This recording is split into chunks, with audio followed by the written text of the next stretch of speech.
तो ताली बजाने से पक्षी उड़ जाते हैं। ऐसे ही राम की कथा क्या है, सुंदर करतारी यानी हाथ की ताली है।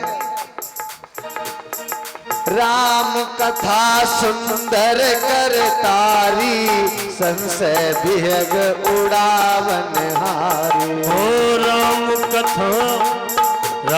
कथा सुंदर करतारी, संशय विहग उड़ावन हारी। राम कथा सुंदर करतारी, संशय विहग उड़ावन हारी। जथा अनंत राम भगवाना, कथा कथा कीरत गुण गाना।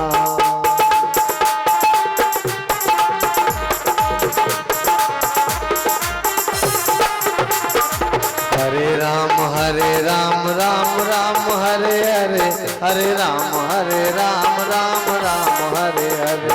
हरे राम राम राम हरे हरे, हरे राम राम हरे राम राम राम हरे हरे, हरे राम राम राम हरे हरे।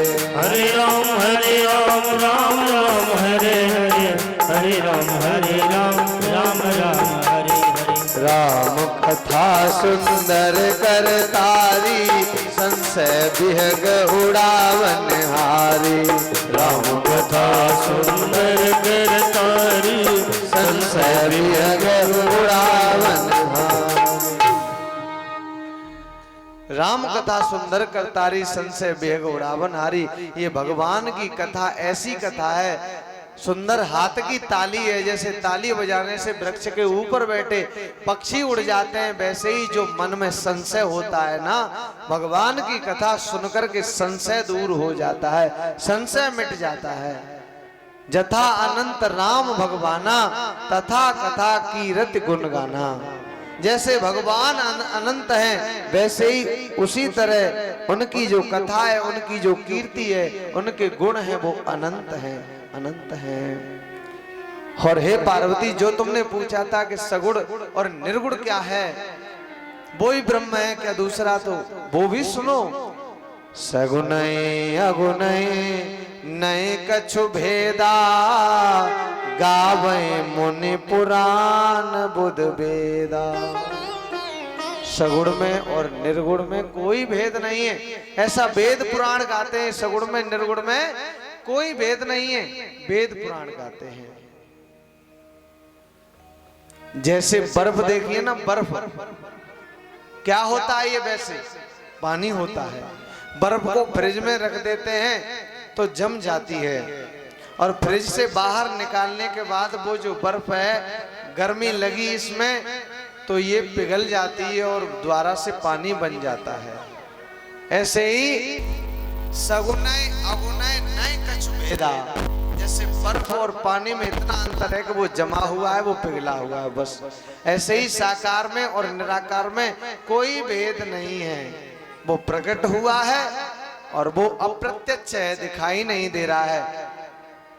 निर्गुण तो है पिता हमारा, सगुण मेरी महतारी। किसको बंदे किसको निंदे, दोनों पलड़ा भारी। निर्गुण क्या है, पिता के समान है। जैसे माता हो, बच्चा जब माँ की गोद में आ जाए तो माँ एकदम से, चाहे बच्चा कितना भी बड़ा हो गया हो, शादी भी हो गई हो, और माँ की गोद में बैठ जाओ, शादी भी हो गई हो और फिर भी माँ की गोद में बैठ जाओ, तो फिर माँ भूल जाती है कि इतना बड़ा हो गया है।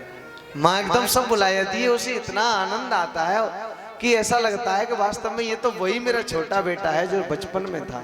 माँ ये भूल जाती है और प्यार करने लगती है, दुलार करने लगती है।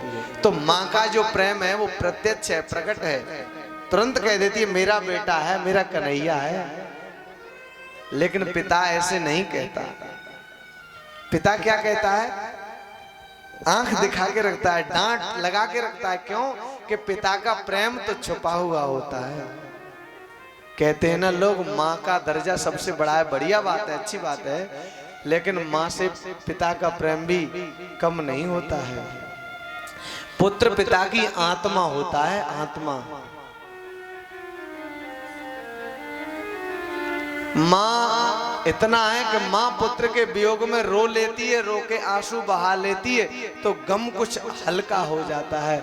लेकिन पिता बेचारा किसी को दिखा नहीं सकता है। वो दिखा के अगर बेटा कहीं चला जाए या कोई घटना घट जाए तो पिता सबके सामने नहीं रोता है, वो रोता आपको दिखाई नहीं देता है, लेकिन पिता खोखला हो जाता है उसी दिन। वो एक डिब्बे की तरह चलता है, जैसे एक डिब्बा हो, खाली डिब्बा। उसी दिन से पिता टूट जाता है, उसी दिन मर जाता है पिता, जिस दिन पुत्र चला जाए। पिता का प्रेम पिता जैसे है वैसे ही निराकार का प्रेम है, छुपा हुआ है, प्रकट नहीं करता है, पर प्रेम तो करता है पिता। एक बालक घर छोड़ करके भाग गया था अपने पिताजी से नाराज होकर के, और जब घर छोड़ करके भाग गया, बहुत दिन हो गए, अब कई महीने बीत गए, 6 महीने से भी ज्यादा बीत गए, धीरे धीरे करके साल बीत गई। तब उस बालक को याद आई, उसने कहा, रे मैं छोटी सी बात के पीछे पिताजी से नाराज होकर के चला आया, और मुझे पिता की अब पिताजी के पास जाना चाहिए, क्षमा मांग लेना चाहिए। माता पिता तो सच्चा प्रेम करते हैं। ध्यान देना माता हो बहनों, ध्यान देना, समझना। साल भर के बाद उसने सोचा कि अब मुझे चलना चाहिए पिताजी के पास, तो पिताजी के पास अब आया। दिन में जाऊं तो लोग क्या कहेंगे, तो रात्रि के समय आया, आधी रात के समय। तो अब सोच रहा है कि पता घर में कैसे जाऊंगा, दरवाजा बंद होगा। लेकिन क्या देखता है, वो घर जैसे ही आता है दरवाजे पर, तो क्या देखा है कि दरवाजा खुला है। और जैसे ही दरवाजे को खुला देखा तो सोचने लगा, वाह कितनी अच्छी बात है, आज तो दरवाजा खुला मिल गया मुझे। और वो घर में प्रवेश कर गया, और रात में ही जाकर के उसने पिता के पैरों को पकड़ा। और जैसे ही पिता को पैरों को पकड़ा तो पिता एकदम से उठ के चारपाई पर बैठ गया, और जैसे ही नजर गई, कहा, पुत्र तू आ गया? कहा पिताजी मैं आ गया। कहां चला गया था? एकदम से पुत्र पिता के गले लग गया। पिता ने गले से लगा लिए, सारे अपराधों को क्षमा कर दिया। सारा जो अपराध था, वो पुत्र ने क्या गलती की वो सब भुला दिया, और दोनों सीने से लग गए। अब पुत्र ने पूछा, पिताजी क्या आपको पता था कि मैं आज आ रहा हूं? जिससे आपने दरवाजा खुला छोड़ दिया था, आपको कैसे पता चला कि मैं आज आ रहा हूं? उसी समय पिता ने आंखों में आंसू भर के कहा, बेटा ये दरवाजा तो उसी दिन से खुला है जिस दिन से तू मुझे छोड़ के चला गया था। उस दिन से आज तक मैंने दरवाजा लगाया नहीं कि मेरा पुत्र किसी दिन तो लौट करके आएगा, किसी दिन तो आएगा। इसलिए पिता का प्रेम जो होता है वो भी कम नहीं होता है। पिता पुत्र के लिए बहुत कुछ कर देता है, पर पुत्र बिगड़ न जाए इसलिए पिता अपने प्रेम को छुपा करके रखता है। इसलिए हे पार्वती, सगुण में और निर्गुण में ज्यादा भेद नहीं है। सगुण तो माँ के समान है और निर्गुण पिता के समान है। दोनों ही पलड़ा भारी हैं, किसकी वंदना करें किसकी निंदा करें, दोनों ही पलड़ा भारी है।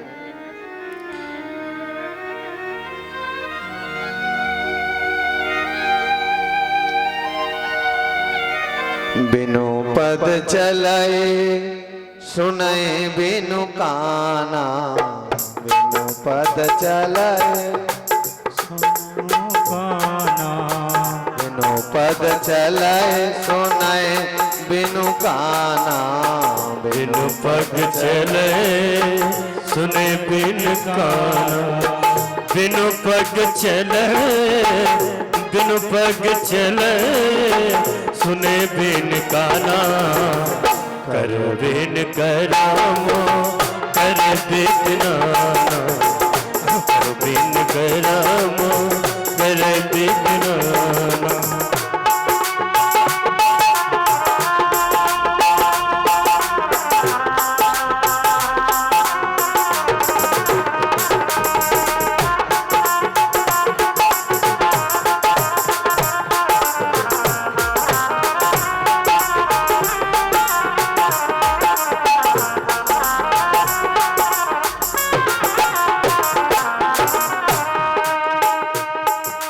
आनन रहित सकल रस भोगी, बिनु वाणी बतावड़ योगी।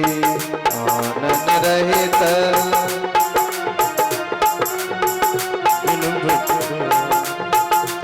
बड़े योगी।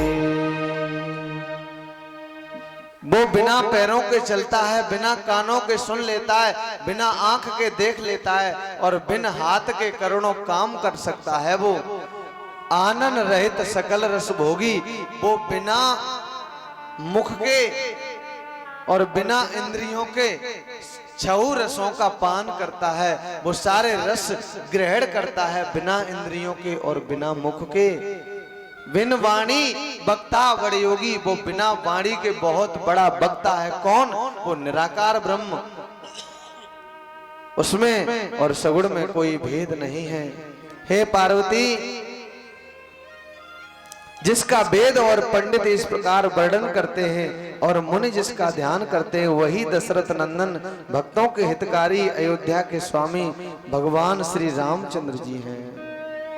विवश होकर बिना इच्छा से जिनका नाम लेने से मनुष्य के अनेक जन्मों के पाप जल जाते हैं, फिर जो आदर पूर्वक भगवान का ध्यान करते हैं, भगवान का नाम स्मरण करते हैं, उनका तो कहना ही क्या है। हे पार्वती, वही परमात्मा श्री रामचंद्र जी हैं और उनमें ब्रह्म कैसा? अरे उनमें कोई ब्रह्म नहीं है, उनमें ब्रह्म हो ही नहीं सकता है। तुम्हारा ऐसा कहना अत्यंत अनुचित है। शिव जी के ये वचन सुनकर के पार्वती जी का संदेह मिट गया, पार्वती जी का संशय मिट गया। पार्वती जी बार बार शिव जी के चरण पकड़ लेती, चरणों में मस्तक झुका करके हाथ जोड़ करके कहती, हे प्रभु नाथ कृपा अब गयो विषादा, सुखी भयो प्रभु चरण प्रसादा। हे नाथ, आपकी कृपा से मेरे मन का संशय मिट गया और मेरे मन का विषाद मिट गया। आपके चरणों के अनुग्रह से मैं सुखी हो गई हूँ प्रभु, मैं सुखी हो गई हूँ। भगवान भोलेनाथ ने कहा, हे पार्वती, मैं तुम्हें वही कथा सुनाता हूँ जो श्री काकभूषुंड जी ने गरुड़ जी को सुनाई थी, पक्षराज गरुड़ जी को विस्तार से सुनाई थी। वही कथा मैं तुम्हें सुनाता हूँ। हे पार्वती, तुम सावधान होकर के सुनो, ध्यान दे करके सुनो। जिन राम के बारे में तुम जानना चाहती हो, जिन राम के बारे में तुमने प्रश्न पूछा है, वो राम बुद्धि और मन से परे है। राम अतर्क बुद्धि मन वाणी, वो राम बुद्धि मन से परे है। वो तर्क में नहीं आता परमात्मा, वो तर्क कुतर्क से नहीं मिलता है। वो तो भक्ति के वशीभूत होकर के प्रकट हो जाया करता है, वो प्रेम के वशीभूत होकर के प्रकट हो जाया करता है।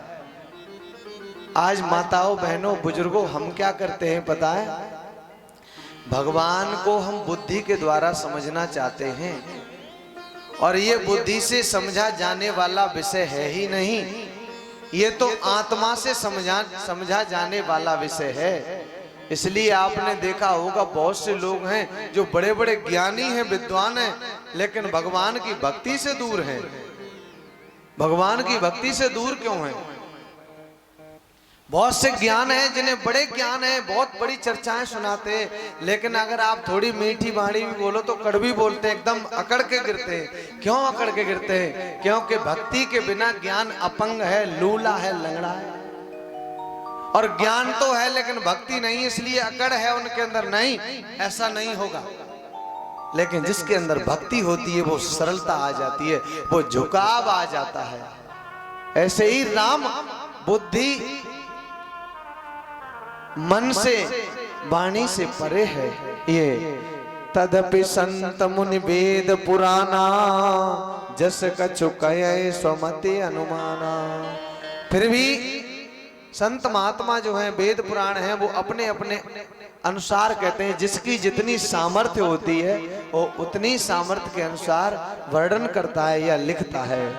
और वो प्रभु, तुमने पूछा कि वो भगवान कैसे करके आते हैं, तो मैं ये बताता हूं।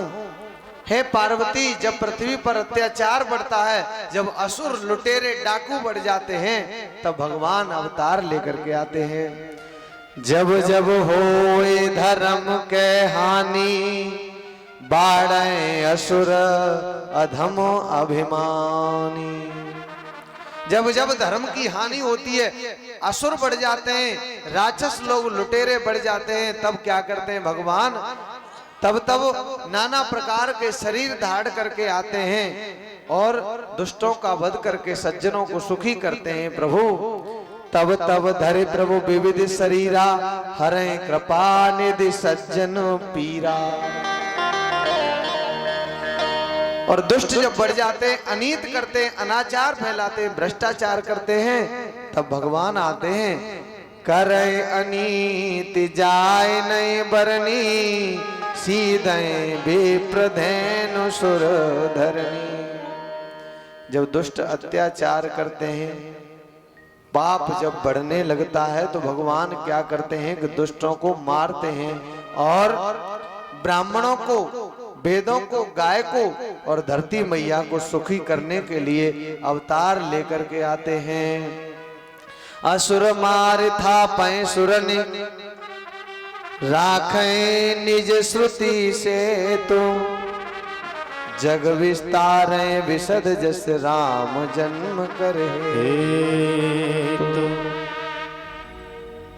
असुरों को, राक्षसों को मार करके, यानी अधर्म को मिटा करके धर्म की स्थापना करते हैं वो प्रभु।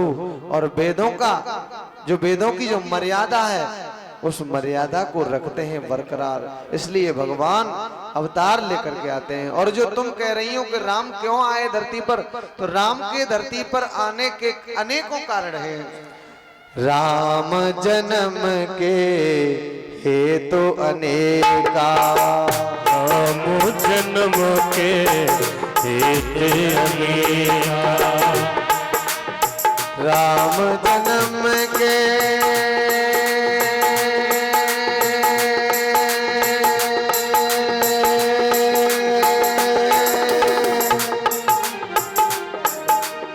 राम जन्म के हेतु अनेका, राम जन्म के हेतु अनेका, परम विचित्र एक एका।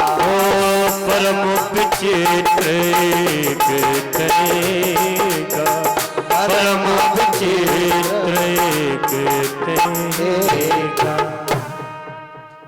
राम जन्म के हेतु अनेका, परम विचित्र, विचित्र माने बड़े निराले, अद्भुत, जो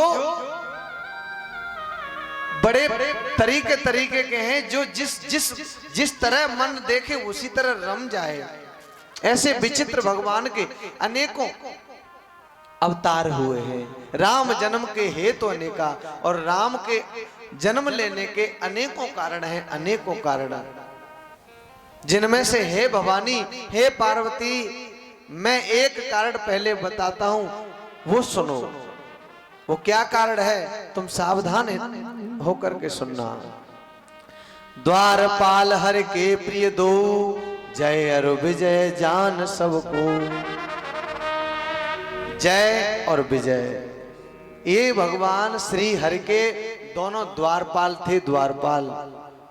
और ये दोनों द्वारपाल द्वार पर पहरा दे रहे थे। उसी समय सनकाद ऋषि पहुंचे, सनक, सनंदन, सनातन और सनत कुमार। जब ये चारों ऋषि पहुंचे तो इन्होंने भगवान से मिलने की इच्छा जताई, लेकिन जय और विजय दोनों ने सनकाद ऋषियों को रोक दिया।